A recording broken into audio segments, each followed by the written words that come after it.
Welcome to this work session on the budget. I'll turn it over to Ms. Nancy. My name's Nancy Gonzalez. I'm the Chief Financial Officer, and this presentation tonight is the budget that the Budget Committee has recommended. We're not to the point of a proposed budget, but that's kind of what we're working towards. So I just thought we could start off with PowerPoint.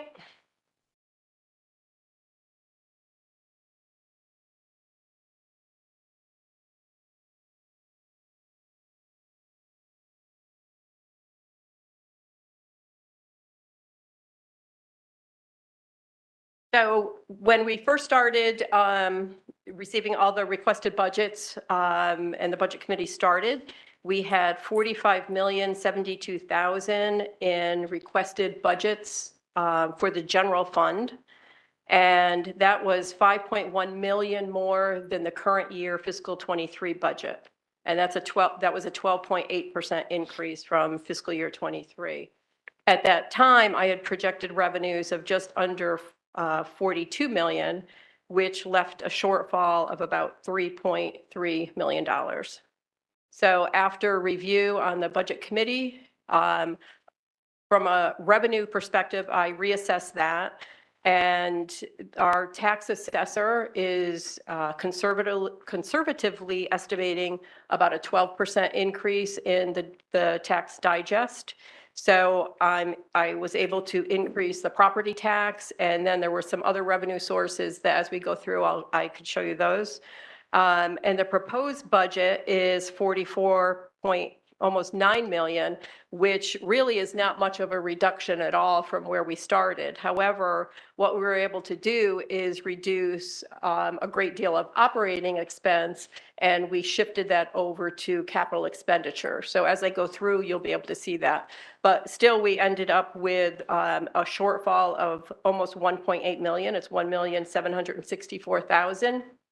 And that shortfall would be made up with fund balance.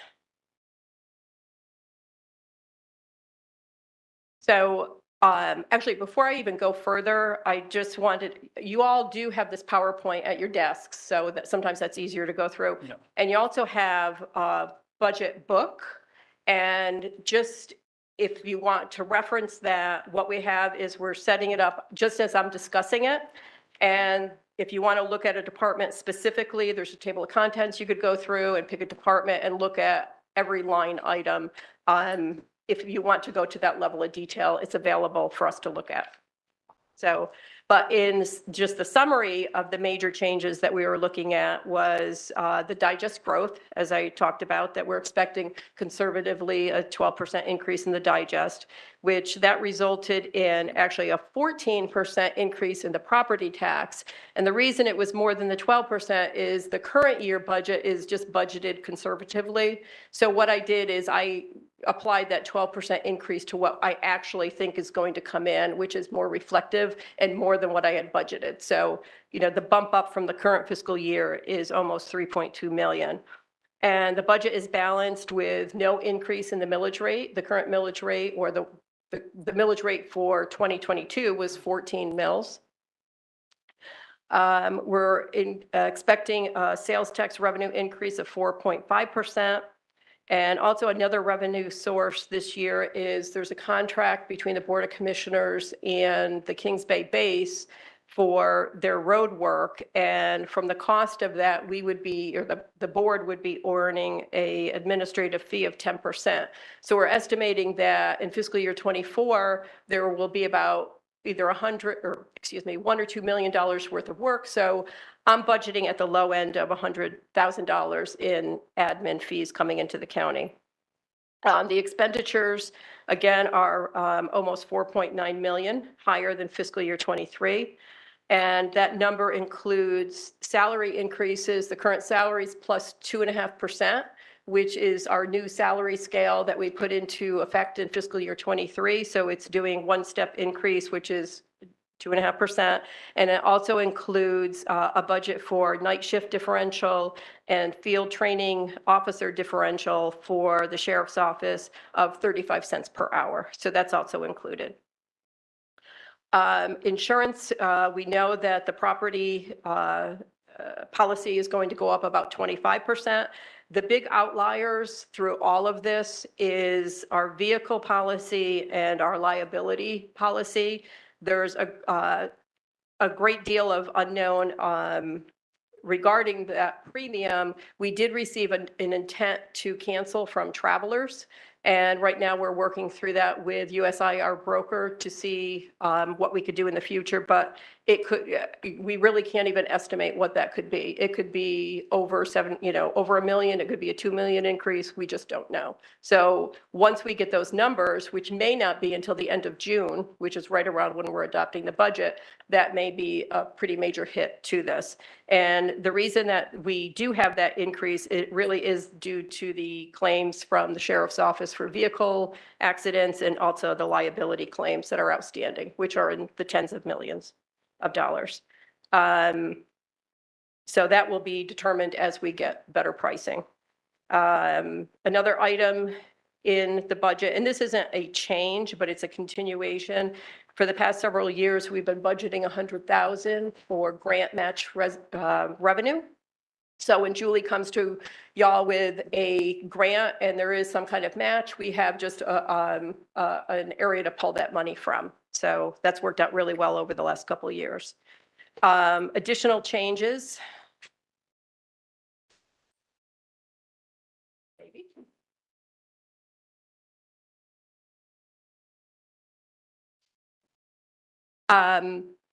Special appropriations in that department, that's part of the general fund. Some of the items that funds is we have a capital improvement fund, but that fund doesn't earn any revenue on its own. It depends on transfers in from the general fund so that we could make purchases out of that. And we're proposing almost just over 2.7 million going from the general fund to the capital improvement fund to fund purchases. 911, the 911 fund, which is just emergency 911. There's a fee on everybody's phone bill or cell phone bill. I believe it's $1.50. That money goes to the carrier remits that to the state, and then the state remits it to the counties. But each year, it's never quite enough to fund the whole department. So we do have supplemental funding of that of $236,000. And then also being transferred out as a recommendation is for the gun range and $200,000 for the acoustics for sound reduction. And then also supplemental funding. On the gun range, of course, with any of the funds, the revenues have to equal the expenses. And one of the expenses on the gun range is depreciation. It's almost $75,000 to $80,000. So although they're not pulling that money in cash, I still have to fund that somehow so that it balances. So we would have to transfer money in, but from an operational level, it's getting very close to balancing on its own if you don't include those operational expenses. In the general fund as revenue, one of the revenue sources is the ARPA interest that we're earning on the ARPA money. I'm expecting it to be about $200,000 in fiscal year 24. And that is unrestricted money, so we could move that over to the general fund just to supplement our operations. And then also, although this is a small amount, the hotel motel tax, which is unrestricted, when we went from 3% tax to 5% tax, the extra 2% is really unrestricted money. But you've all committed to the Thykal Memorial so that really on the hotel motel tax, that portion is committed to them. We also fund the city's tourism convention centers and also the Chamber of Commerce. So what's left is this $27,000 is unrestricted, and I'm just budgeting that we transfer that out to the general fund to supplement. And then overall, again, the fund balance use as budgeted is $1,764,000. And as of June 2022, we had a fund balance of about $15.3 million, which was 38% of the current budget. So by reducing that amount and making the assumption that the fund balance stays the same at the end of this fiscal year, which is, we have so many claims outstanding and different things, I can't really say it will or it won't. It looks like it'll stay the same or maybe even go up a little bit.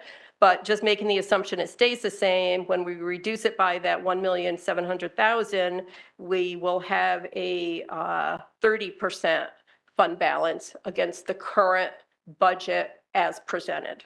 I know it's a little confusing, but, and our finance policy, the goal is to have a 25% fund balance, which is 3 months of operations. So we would still be well above that. So I talked earlier a little bit about the insurance premiums, and my chart that is showing is missing some information. I'm not sure why that has happened, but each of those were from 2017 through 2023. And to the far right is the blue is property tax, and that has gone up to 222,000, but really that's remained pretty flat over that 7-year period of time. And the orange is our liability insurance, and that has been steadily rising since the past 3 years or 4 years. And then the gray bar is our auto insurance premium, which is currently $476,000. And that's really had a sharp increase. But again, the liability, which is orange, and the auto, which is gray, we're expecting a tremendous increase this year, which we don't know the numbers yet.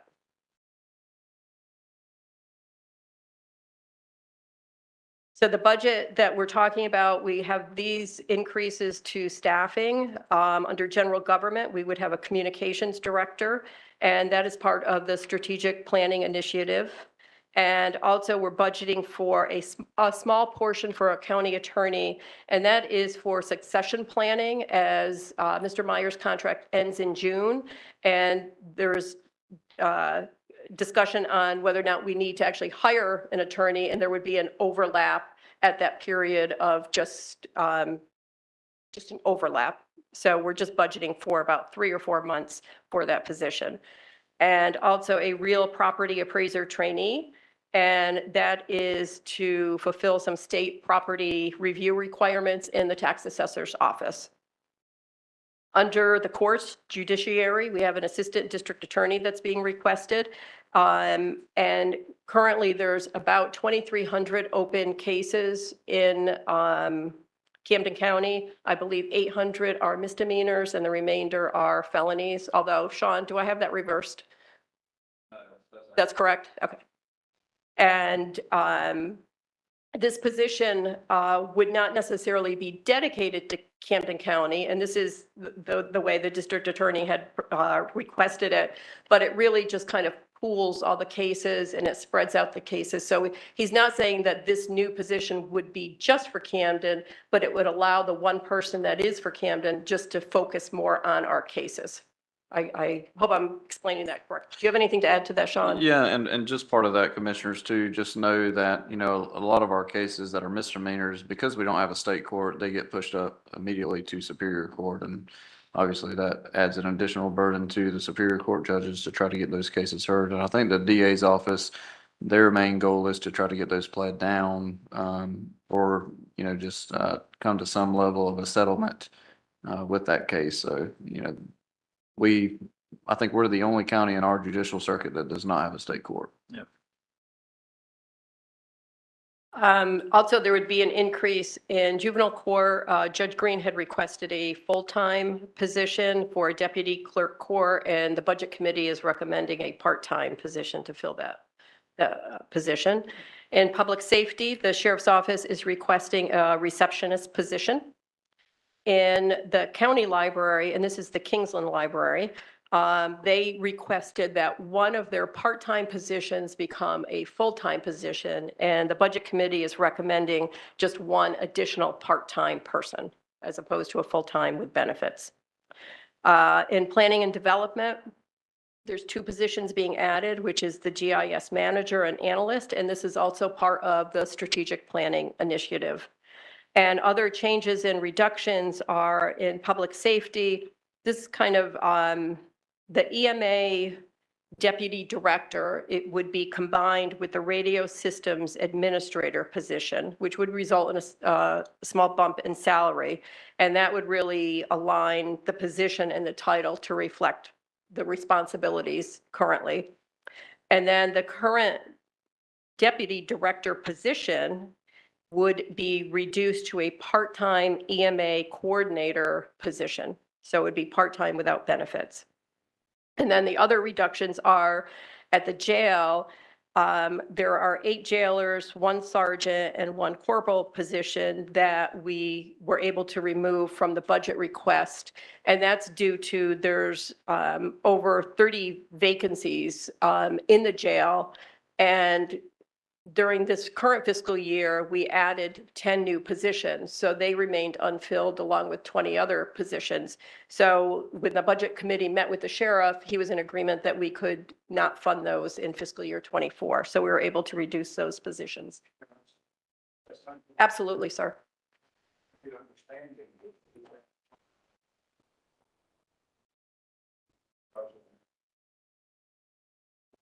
Yes, absolutely. Yeah. Absolutely.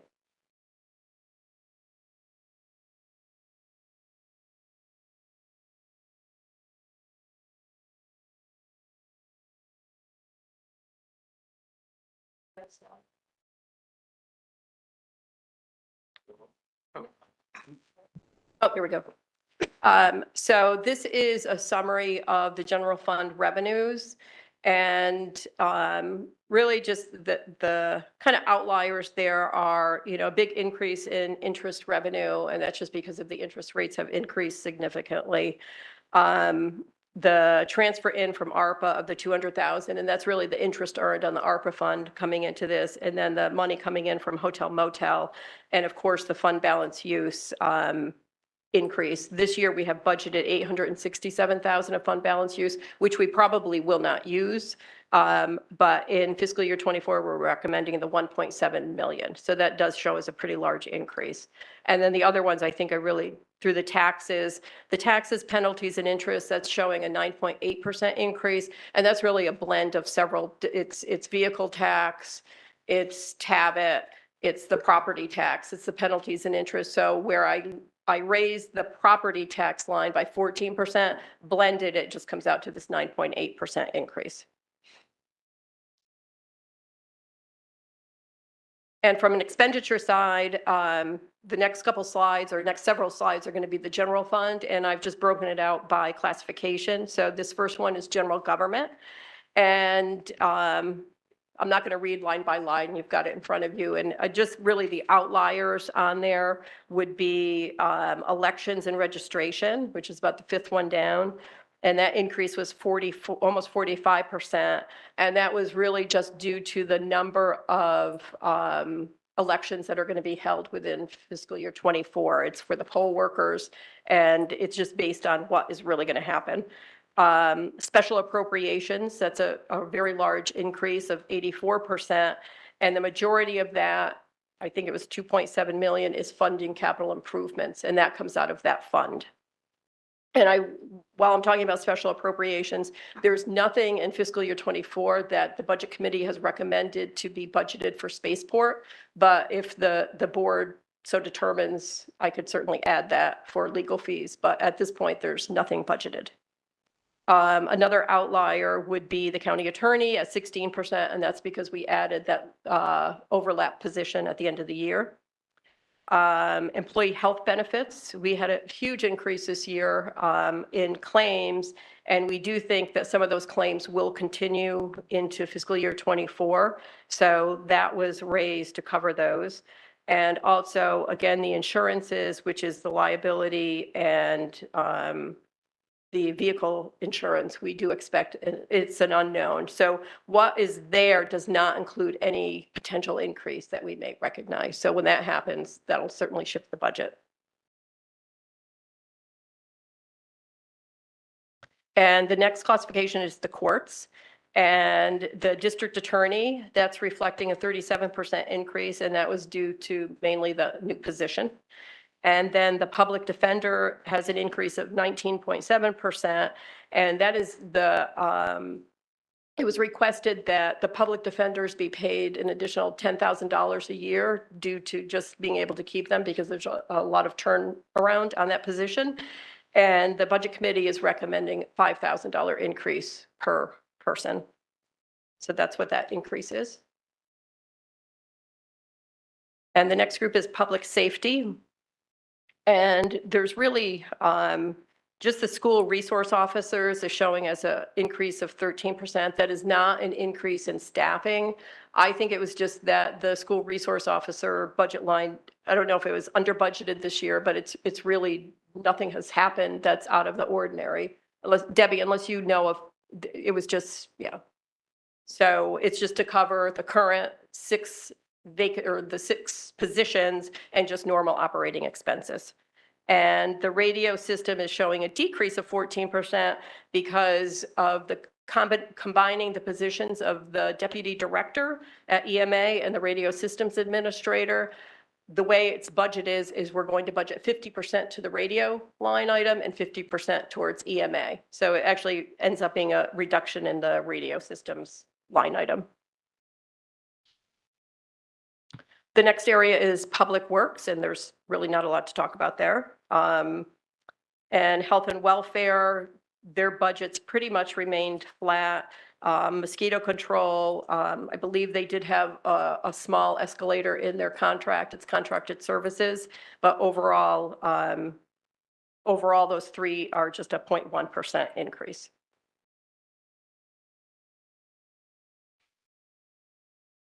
The next area is culture and recreation, and that includes the countywide library in Kingsland. And it's just, I want to note that within the countywide budget, that department, we have a separate line item for the Woodbine Library. And that is already included in this, the 30,000 that the board had agreed to fund. And that is paid at Three Rivers Regional Library, along with the funding for the Kingsland Library. And what that increases, it would be the 30,000 for the Woodbine Library. It would be the part-time position that we're recommending.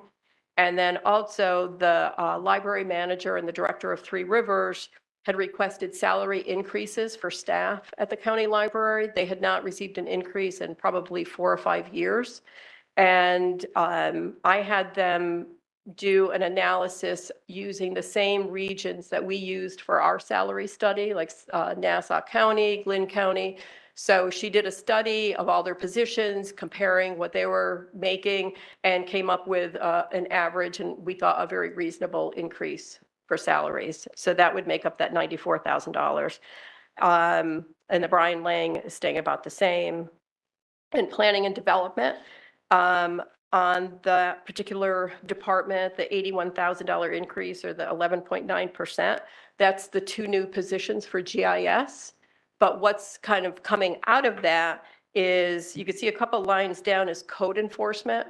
In fiscal year 23, we decided to take code enforcement, which was its standalone department, and combine it with planning. And now we're going back the other way. We're putting it as its own department. Animal control will report to code enforcement, and they both report to the deputy county administrator. So it's kind of a net there of 2 new positions and then losing a position over to a different department. And Nancy, if I may, also with planning and development. So, you know, the commissioners, we've had GIS as a major priority for us over the last 4 or 5 years as far as the board strategic planning initiatives. There is also, so right now, and Joey, correct me if I'm wrong, but I think our contract with CRC is about 47,000 for GIS services, but that is only for 911 addressing, which is our most critical component of GIS.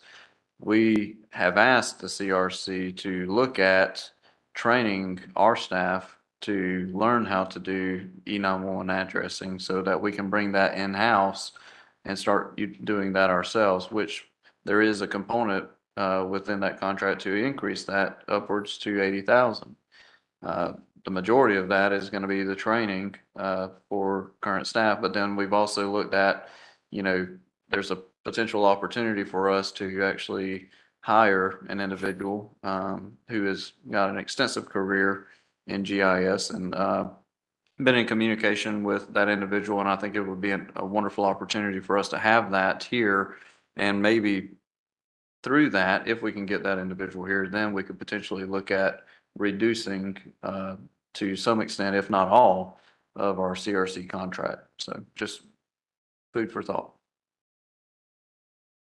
Okay, and the last item is the JDA, the Joint Development Authority. The reason that's highlighted is the JDA did request an increase in their budget from 684 to 800,000, and the Budget Committee really did not have a recommendation on that. So I guess it's up for discussion on what we do. And really, the point of this work session, I should really mention this, is really looking for guidance from the board on taking the next step to put together a proposed budget for y'all. And this is just a summary of what I've talked about. There's really nothing to say here, other than we'll end up with a $44,869,361 general fund budget as presented. And I'll also state for the board, those of you that were in the budget committee meeting when we did meet with James, and we've had even more conversations since then, but really having the board and the JDA work together to really identify a piece of property. And James, you can maybe speak on this a little bit more, but I think part of the property situation that we find ourselves in within the economic development services that we provide or really try to achieve is trying to identify more land, because right now, I think just in our industrial park, we may have 17, 18 acre tract of land left. And then there's also about, I think, 15, 17 acres left on the airport property, but that's it. So, you know, I think part of the JDA's mission is to expand their footprint. And I think part of the justification for their increase was just for that. But we've had conversations several times about, you know, having the JDA and the county work together to really try to identify a large tract of land that we can further expand. And then whenever we do have that, work with that property owner, figure out what maybe a purchase price could be, come back before the board and let's work on that together. So James, I don't know if you want to elaborate any further.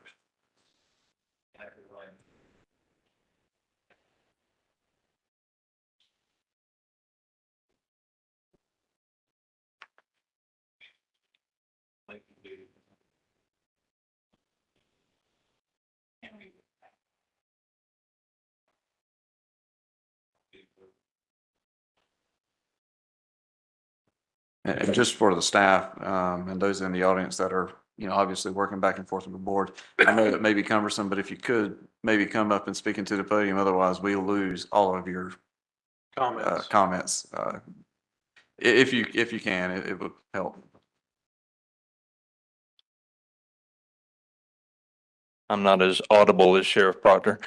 With regard to the JDA funding, thank you for putting that number in there as a placeholder. But to your point, Sean, with regard to finding property, whether we put money in the budget to be addressed toward that property, or we work collectively to identify a piece of property, come back to the commissioners, make a decision on having the JDA issue a bond that the county would then agree to back, so we could purchase that property and deliver the necessary infrastructure. We're open to either. We just appreciate the cooperation.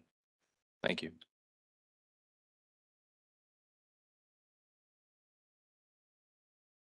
So the budget that we're presenting or discussing is the current salaries and 2.5% increase as discussed earlier. The sheriff's office did request different salaries using the sheriff's office salary scale. And if the comparison between that and the current salaries and at 2.5% increase would result in additional almost $613,000 in salary, employer tax, retirement, and retirement match. So I just want to put that out there. I mean, we know that we have a lawsuit pending on this issue, and we just didn't know how the board wanted, you know, the guidance to go. Do we budget at the 2.5% or at the requested rates? So that would certainly, we need guidance on that.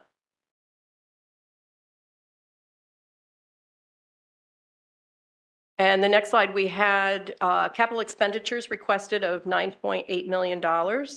And we're presenting $6.6 million in expenditures. And you can see just how they're categorized. Some of it is using restricted money for particular uses. A great deal of it is using the capital improvement fund, which again is being funded by the general fund of $2.7 million. ARPA requests, and some of those ARPA requests are just a continuation of something that was requested in fiscal year '23 that overflows into fiscal year '24. And if I actually have, this is all of the capital expenditure requests and what the budget committee is recommending. So you all have it, and we could go through line by line. I'm not sure how you really want to do this. I could be happy to do it either way, or if you just want to review it or ask questions. I think we can just ask questions. Yeah. If anybody got any.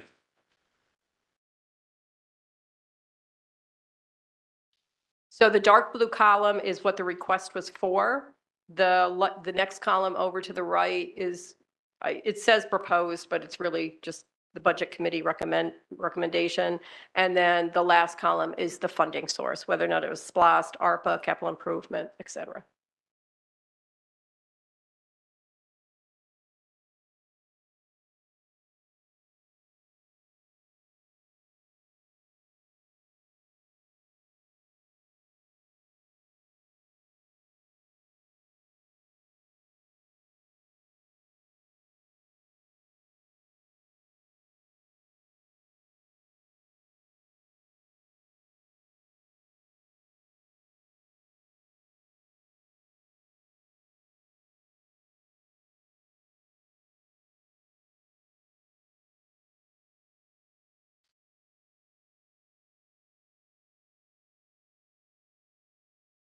If anybody's got any suggestions on where else we cut, now's the time to do it.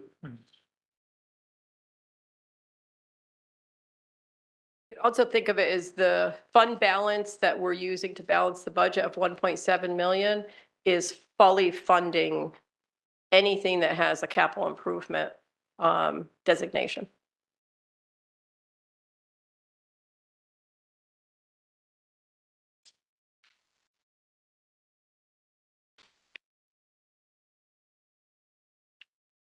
Are you saying the capital expenditures total up to 1.7 or? No. No, The fund balance use is 1.7 million. right. The capital improvement classification is 2.7 million. Okay. So in essence, that 1.7 million is used fully to fund capital improvements of 2.7 million. So effectively, any reduction to capital improvements will reduce the use of fund balance. I see. If that makes sense. Yep. Thank you.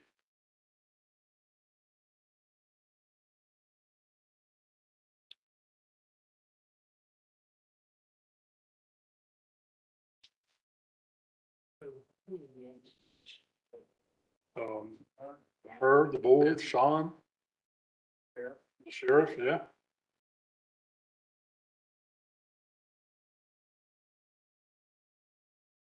I have one question, and I know this probably gets tired of hearing, but Sheriff, can you buy any of this stuff local, or do we have to send all of it out to somewhere else? Well, we got the vehicles, and I know that you have to have them outfitted, am I correct? And that's why we go outside of Camden County?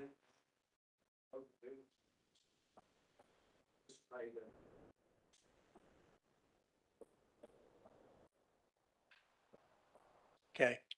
Is there a way to try to pull them in so that they can, and we can keep some of these tax dollars here?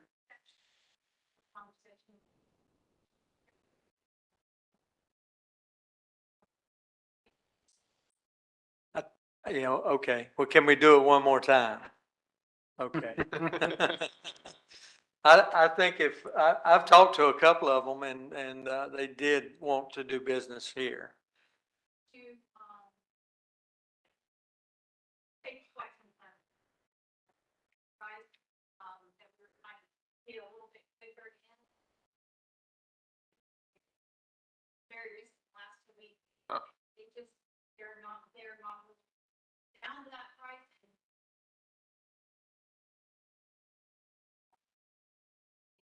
and it may not work, but I've spoken with Bennett. That's who I talk with. Okay. Okay, that's all I ask. I mean, I know I talked with Sean about it, and he said basically that, you know, especially some of these vehicles, you have to have them outfitted, and I understand all of that, but not all of them. I mean, some of this stuff I think could be bought here, and if it's bought here, then the tax revenue stays here, which in turn would increase the budget itself just by simply, if we can. I'd like to see that.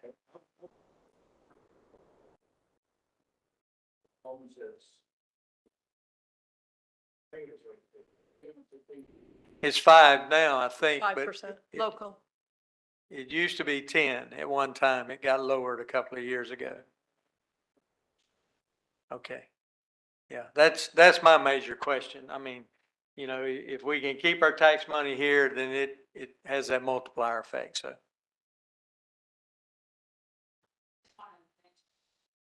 You got to go up here. We let the sheriff do whatever he wants. I did just want to mention, I mean, Kelsey has also worked, and I know we have not been successful at Public Works in any of the recent trucks. So I don't know if there is a contact and maybe Kelsey could get directly in touch with them, it may help, but we have not been successful in our department either. Okay, it's the general manager, Bennett Chevrolet. His Okay. name is Anthony Ramono, I think, and I've talked to him more than once. Okay. And he's I've spoken to very him as well. interested. Huh? I've spoken to him as well, and I think there's a Okay. possibility there. I've spoken to him about, you know, when we do our budgets, as far, we kind of know based off of what you all approve, what types of vehicles we're going to be looking for. So I'll be working with staff. I'll be working with Kelsey and Nancy to figure out what types of vehicles do we need, and working with them to see if there's any possibility that they can come down and potentially match the state dollars. I'll also, that local vendor preference guide, I believe that only applies for projects over $100,000 currently within our policy, just to kind of throw that out there. Correct. Yeah. Correct. So just know that. So if it's under 100,000, it's the, It would not apply. So how would that count if we were going to, buy 10 vehicles at 50,000? Would that be counted as a $500,000 purchase, or 10 $50,000 purchases? I think it's listed for public works projects, but I'll have to go back and actually I look would at have that to wording. research that Yeah. further. The problem we've encountered in the past, the local dealers don't do the volume to get the pricing to sell to the price to do it. That's why some of our vehicles are actually bought, and the sheriff can vouch for this too, under Florida Sheriff's Association. We can buy cheaper in the state of Florida than we can buy here locally. Because I the understand. dealers just don't do the volume to get the vehicles. I know. But if we kind of help them, it may increase their volume. You know what I mean? It's kind of a domino effect. You got to try. You can't just, I have no problem with trying, Okay. but it is, I mean. I don't we've have done a it- problem. I've been here almost 40 years and it's never been I successful. know. I don't have a problem trying it, as long as it don't cost the county taxpayers Right. more money. More money. Okay. Just one of the items, though, we are looking for guidance, and it is with the sheriff's office, and Debbie may have some input on this. One of the requests is for 18 replacement vehicles for 1.5 million. And it's taking just exactly what we're talking about, a long time, like over a year to get these vehicles in. So the board had approved, I believe it was 31 vehicles to be purchased for the sheriff's office in fiscal year 23. And that order was placed probably in July or August of 22. And we still have not seen the vehicles. They're being fit up now, so it's all in process, but I don't believe anything's been delivered at this point. No. So the request from the sheriff's office is to order it in fiscal year 24. And with that is, if we issue a purchase order, I have to have funding available to back up that purchase order. Now, it may not be delivered until fiscal year 25, and that's where it's actually going to hit the budget. But it's whether or not we want to order 18 vehicles now or a year out.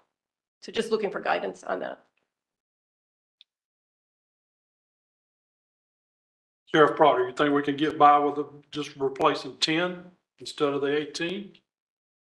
It's gonna put us back in the same position where we're in that crunch. Well, What was the magic? we number? were doing 5 at one time. So. I requested 10 every year, and we were cut back to 4.5. Yeah. And, that put us in the crunch that we're in, where we're really in a bind. How many vehicles do y'all have now? Total. Just under 100 Just- across the fleet. Okay. And, well, let me ask you this. How many deputies or other positions need a vehicle? I guess staffed that, you know, Last year they had 88 people.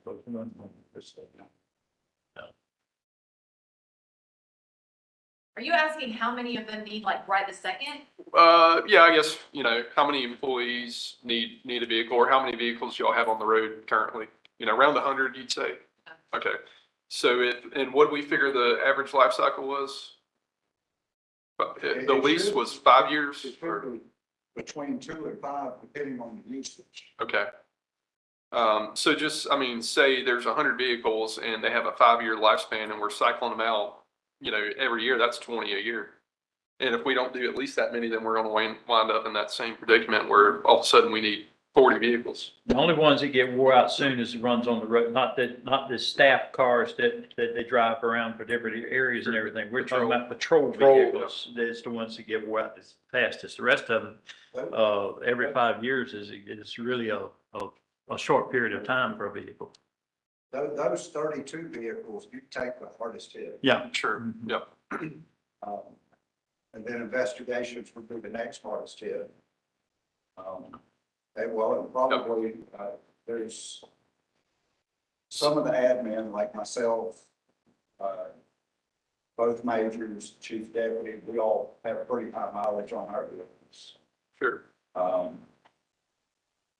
Which is, you're easing up well over there into 60 to 65 vehicles that have high mileage. That's right. So I guess without diving into the specifics of each vehicle, you could assume that, you know, some of the vehicles are going to have a 2.5-year lifespan for patrol, maybe all the way up to 7.5-year lifespan for somebody who's not, you know, driving a lot of miles. And so if you were to say 5 years was the average at 100 vehicles to keep a consistent replacement, you know, it'd be about 20 a year. Yep. I just don't want to see us get into another position where all of a sudden we've got to buy, you know, make up for lost time and buy too many more vehicles.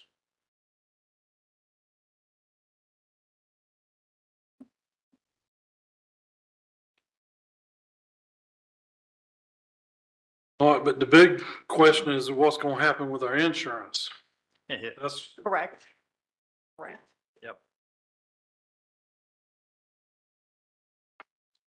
if our insurance goes up, if our premiums go up as much as we think, we're going to have to cut somewhere. So that was one question I'd marked down on here. I mean, in order to get this passed by the required deadline, we're going to have to assume an expense for the insurance, but we're not going to know until you said the end of You June. could put a placeholder in Put of a a certain placeholder. dollar amount. And so am I thinking of this correctly? What we would do once we find out the real price of the premium, then we would do a budget amendment at that time. Correct. Okay. In July, early Okay. July. Perfect. Correct. Mike, can you come up here?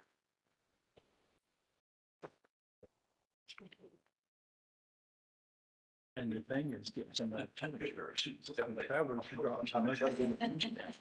I was just making the comment that we need to consider that not only are we going to be looking at needing to increase the premiums, but we have funds set aside specifically in the county attorney's budget for the deductibles on the claims. Our frequency of claims has been so high that one thing we know for sure is going to happen is the deductibles on the claims are going to increase, and we're about 90% sure at this point that they are no longer going to cover pit maneuvers.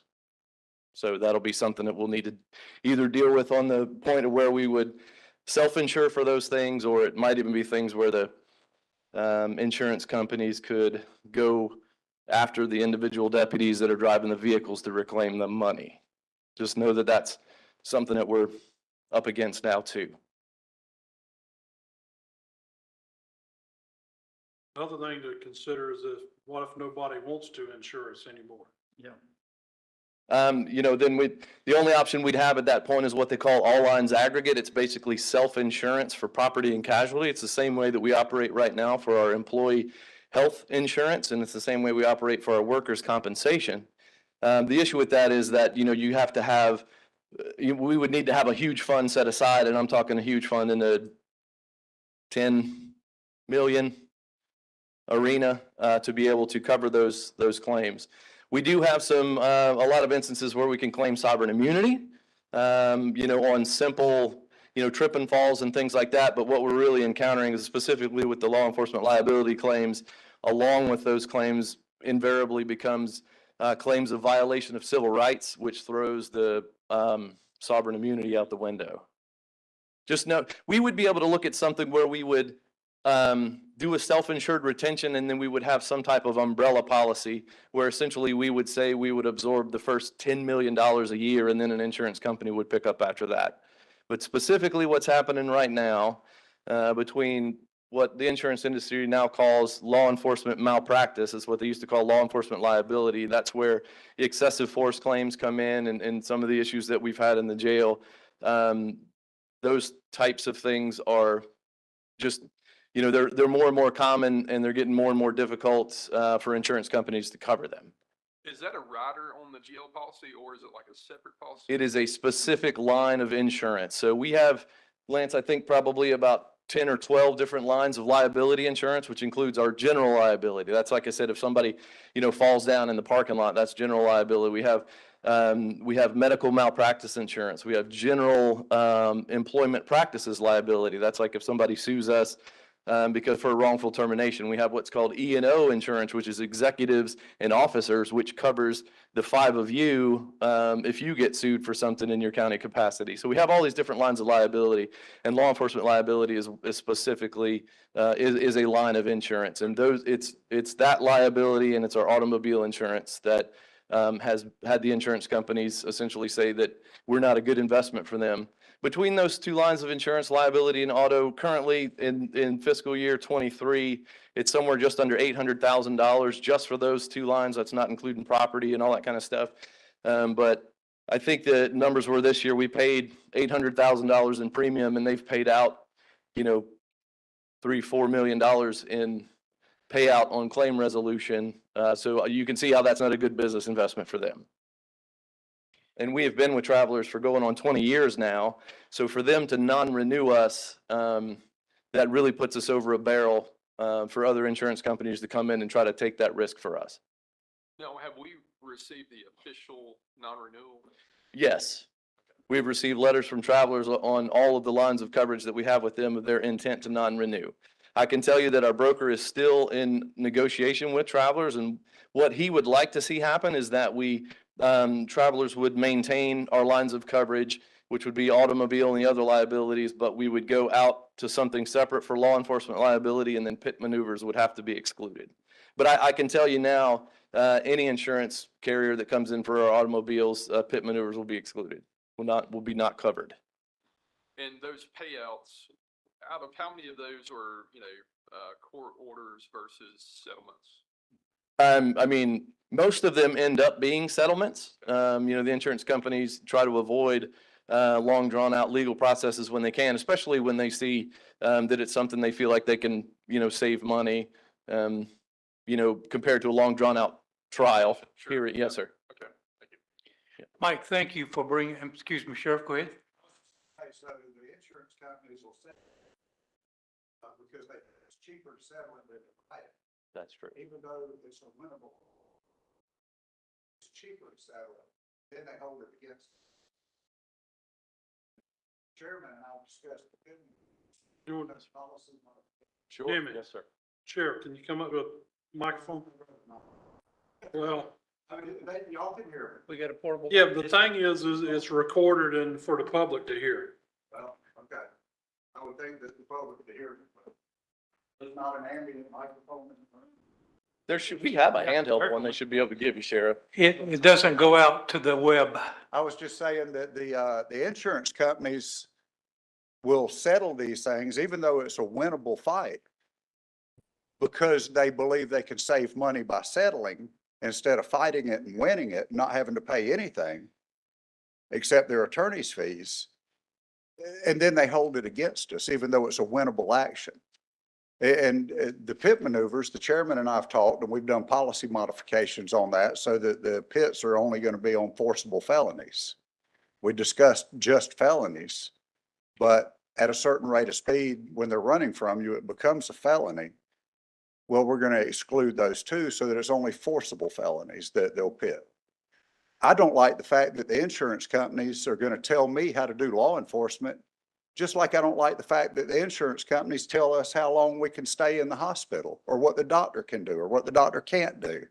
I think I'm going to not say what I want to say, except that I don't like the insurance companies telling me how to do my job just based on the way they want to settle their claims and then hold them against us. Thank you.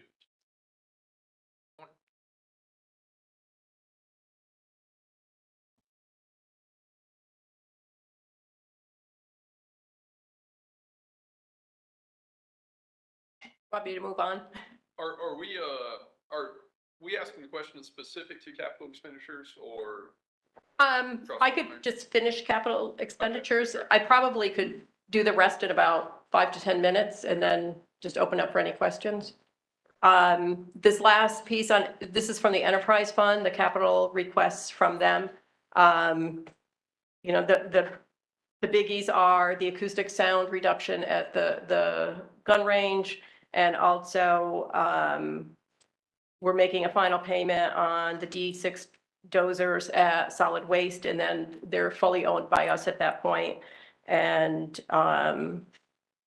those are really the bigger ones.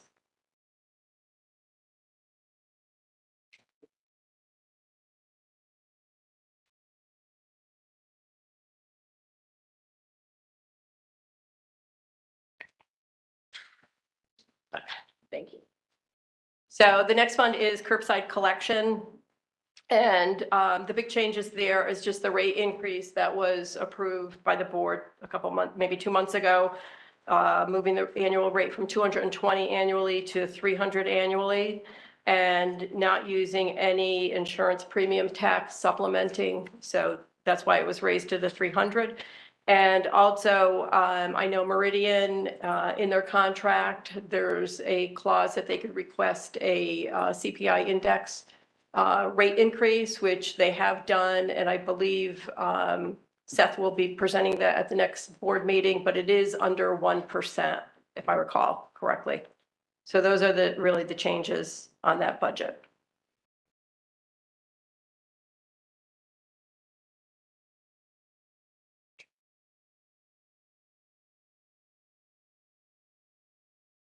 On 911, really no big changes. It's just continuing to use a transfer in from the general fund to supplement it and budgeting for fund balance use. And again, this was budgeted at current salaries plus 2.5%.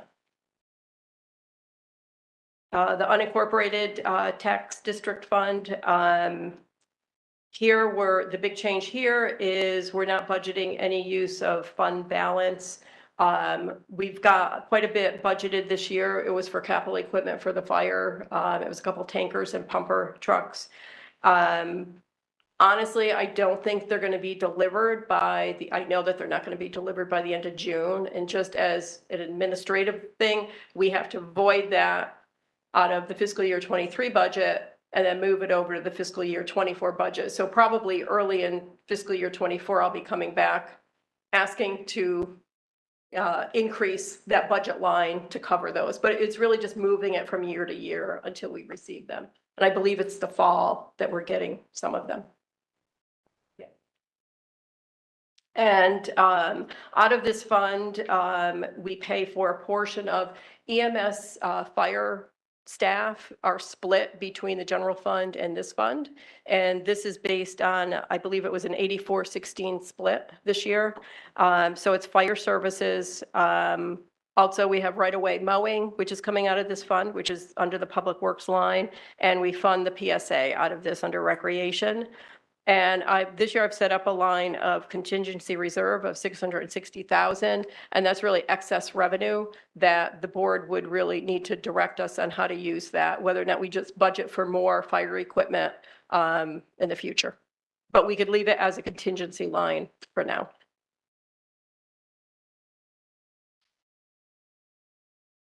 And the Solid Waste Authority, the changes to this budget were, Sue had presented at the last meeting, a 2.5% increase for in-county residents and a 5% increase for out-of-county residents to be effective July 1st.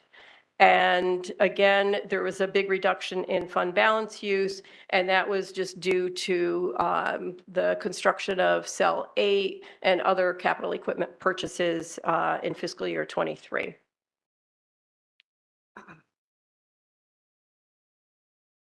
And the Two Rivers Gun Range, we've got a transfer in from the general fund of 310,000. 200 of that is to fund the acoustics for the sound reduction. And the remaining 110 is just to balance their budget. But as you can see, the depreciation is almost 77,000. So that's really part of that 110. So they're getting close to not having an actual cash loss at the end of the year. And there's other funds that are part of the budget. They have very restricted use. We could go through them. They are in your book for review if you'd like to do that. Just kind of the biggest ones are the ARPA funds, which although we still have $8.4 million left, we've really got it committed by the board through the budget. I believe there's just over $100,000 left to be spent. And we just committed last meeting to some money for PSA for the summer program. And the other big one, of course, is SPLOST.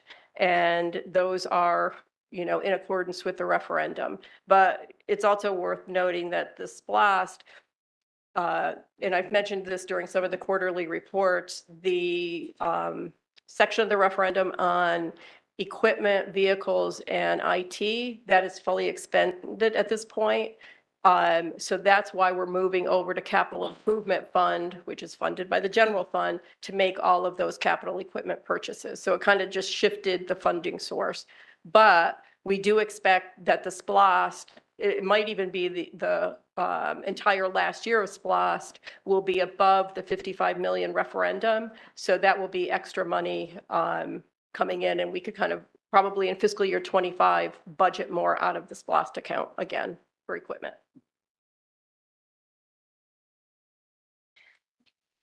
Do you have any questions? Mr. Goodwin, did you have a question a while ago? No, the sheriff addressed it. Thank you. I got a few.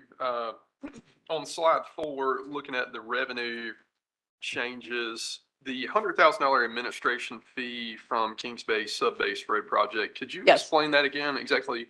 Yes. What are we overseeing? The Board of Commissioners has an intergovernmental agreement with the sub-base to really manage their road improvements. I think I'm saying it correctly, Shalana. And the project is estimated to be each year about a $2 million project where the county would put out the RFP and the base would pay the county 10% to manage that road improvement. And in the first year, we're estimating that the project will be it probably will be a $2 million project, and it probably will be $200,000 in admin fees coming to the county. I could increase that a bit, but I was being very conservative with that. I'd rather be conservative. No, that makes sense. And that's kind of what I was thinking. I'm just really surprised they don't have their own way of doing that. Well, they do have their own way, but it is a lot more expensive. By doing it, by us helping them out, it's saving them A lot of millions of dollars. Yeah. We've done the same thing in the past for the state park. We managed a contract down there to get the buildings moved, the houses and everything moved back and everything through the county. And the state gave us a commission to do it, to manage it and everything. And there may even be some opportunities, just in speaking to the base CEO, they may, want to ask us to look at mosquito control services for them, for their base. And, there's some other possibilities out there to help them save some expenses that they're incurring. Good to know. Thank you.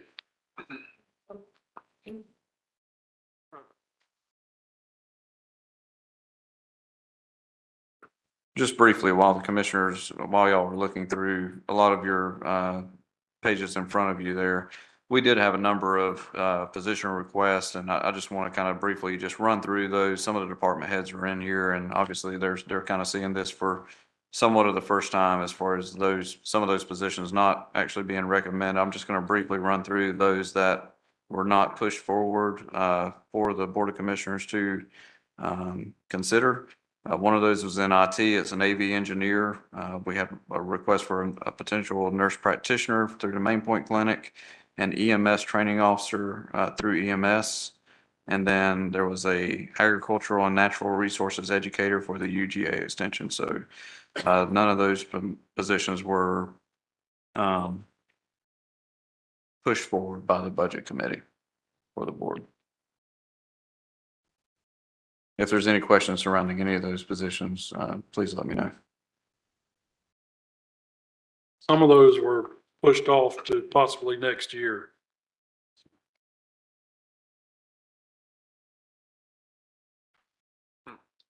Yeah, and just with that, so even with the capital stuff, so there was, again, Nancy mentioned we had over $9 million in capital requests. So she talks about that one bucket of funding that we have for vehicles, heavy equipment, IT purchases. That item out of SPLOST 8 is fully exhausted. However, we do know that we're going to over collect from the referendum on SPLOST 8. But we also understand that the cities are going to have their needs as well. We're going to have to work with them on SPLOST 9. So we're going to have a joint meeting with the cities to discuss how that extra money gets divvied up. And there may be some more money for the county to be able to spend on capital items, such as some of the requests that we had. So just because it's not funded this year, it has the strong potential to come back next year. So just kind of know that. And we also have the big outlier, obviously with working with the sheriff's office for the new jail, there may even be some consideration for some of that money being attributed towards the funding for the new jail. There's a lot of discussion to be had as far as SPLOST 8 transition and the SPLOST 9. So another question on slide 9 with the special appropriations, more specifically, this has been a place where we have budgeted for spaceport. Are we down to 3 ongoing litigation cases regarding spaceport? Yes, sir. That's correct. And in one of those, where the plaintiff and the other 2 were the defendant? One were the plaintiff, one were the defendant, and one we entered into, which was the FAA. Okay. Just as an interested party. Gotcha. Okay. So I'm just thinking, are we really being fiscally responsible knowing there's ongoing litigation and not funding anything for litigation? Because I mean, the plaintiff case could be argued, but the defendant side, we have to spend money to represent ourselves. So I'm just thinking, not that I want to spend money here, but we know we're going to have to spend it. Agreed. Unless all of a sudden these magically go away, which, if that's the case, then, that would be great, but I don't think they're going to between now and July 1st.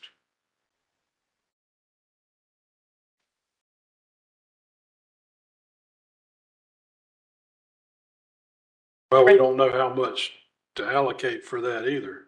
Exactly. But my understanding is one of them we're working on it, and it should wind down soon, from what I understand. Right. Yeah. And one of them's really not costing us much money, the one we're. Yeah, the FAA one, to my knowledge, I don't think we've had any expenses incurred on that. Right. To my knowledge, the 100 miles litigation, I believe there's been a schedule that has been agreed upon by both sides for the release of the documents. And I know they're working through that. Our attorneys are working through that. And the UCC litigation, I think the hope was to have that decided by the end of June. It totally depends upon the district judge to see when she wants to hear it. So Okay. Is there an amount you'd like me to put in as a placeholder? I mean, we don't necessarily have to do it now. I guess we could do it as a budget amendment, you know, maybe at the I could same do that. time when we do the insurance situation. But I just think when the, you know, clock gets a little closer to that point and we know there's still ongoing litigation, then we should, you know, probably be responsible and make sure we've got funds allocated for that. I mean, there's always the fund balance, but we don't want to count on that for everything.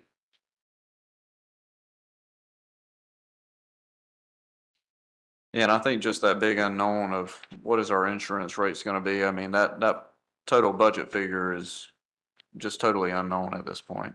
I think until we know what those premiums are gonna be, it could go up another million. We really have no idea.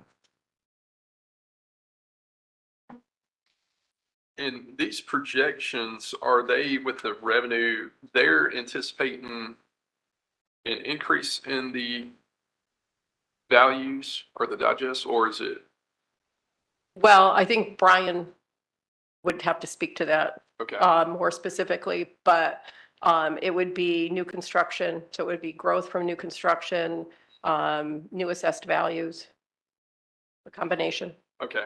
I was just wondering if this budget would leave us any room for a rollback of the millage rate once we get down to that point, but I guess we won't really know. I don't have a final digest yet, so Yeah. I can't do any calculations. You know, last year, we didn't accept a rollback. We went back a little further.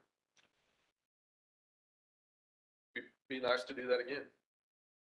Yeah, You're already using too fund many balance, so, yeah, you're already dipping into fund balance, so if Yep. we reduce it any, this is based on current millage rate. So if we reduce it any more, then chances are you're gonna utilize more fund balance. That's just a difficult thing we run into every year is we have to pass a budget before we know what the digest and a millage rate is. So yeah. I've been here long enough to remember when they did a nice big fat rollback and then for the next 4 years, they had to increase to get back the money they lost. We only rolled it back, what, 0.2? Yeah. Minimum last year. it's a 10% reduction. Yeah. Hopefully, we won't have to go up 10%. Yeah. Yeah. Anybody got anything else? Not right at the moment. And what's the timeline? I'm sorry, you might have mentioned this. When do we have to have? Well, The sooner The sooner the better. sooner the better. While Nancy's looking at that, I think the biggest thing we kind of need to know is what direction are y'all looking at as far as, the sheriff's office salaries? Are we going with the 2.5% is kind of what we've currently got within the budget, or are we looking at doing something different? Again, you've got that litigation going on right now, and, I think, you know, you need to be considerate of either one of those options, so.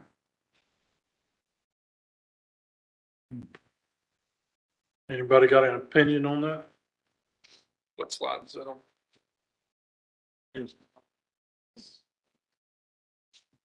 15, okay. 15? Yes. So 15. the fund balance as presented at the 1.7 was assuming off the 2.5, which was the Condria. It's the 2.5% on the current salaries. Okay, and then, yeah, the additional would be 612. Using what was submitted as a requested salaries, it would, the difference between the 2.5% that I increased it and what was requested would be the 600,000. But that's salaries, employer tax, and retirement contributions. Yeah, and the 2.5 comes from the Condria. Yes, Sorry. the new salary scale. Yeah. What everybody else gets.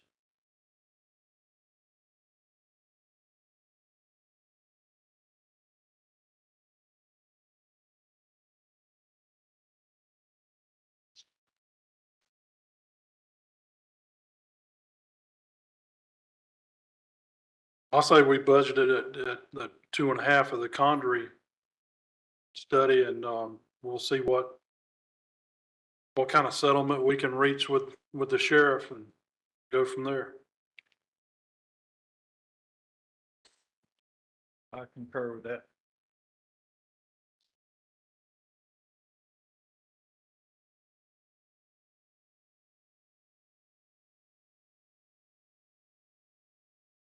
Anything else?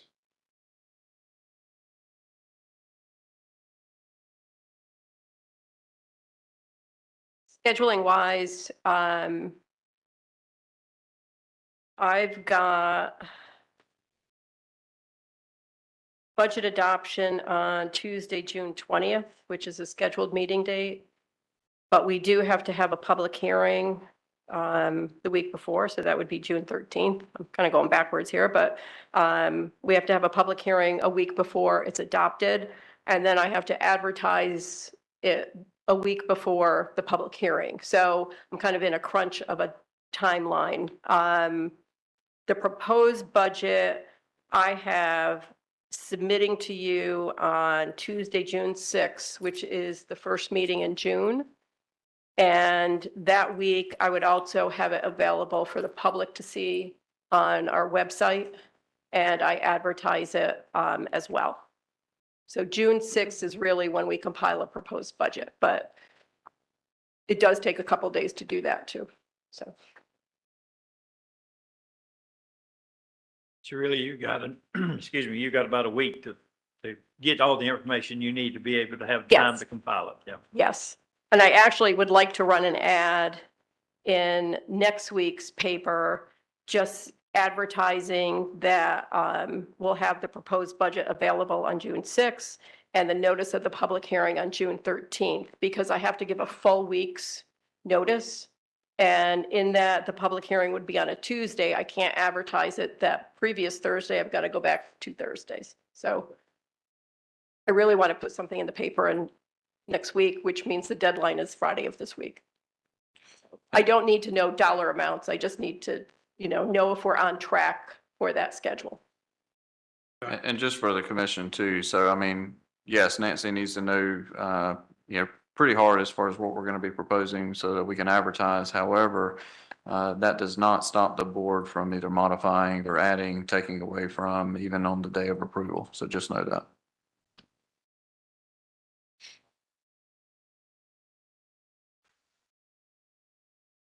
Anything else? Seeing none, I guess we're done for today.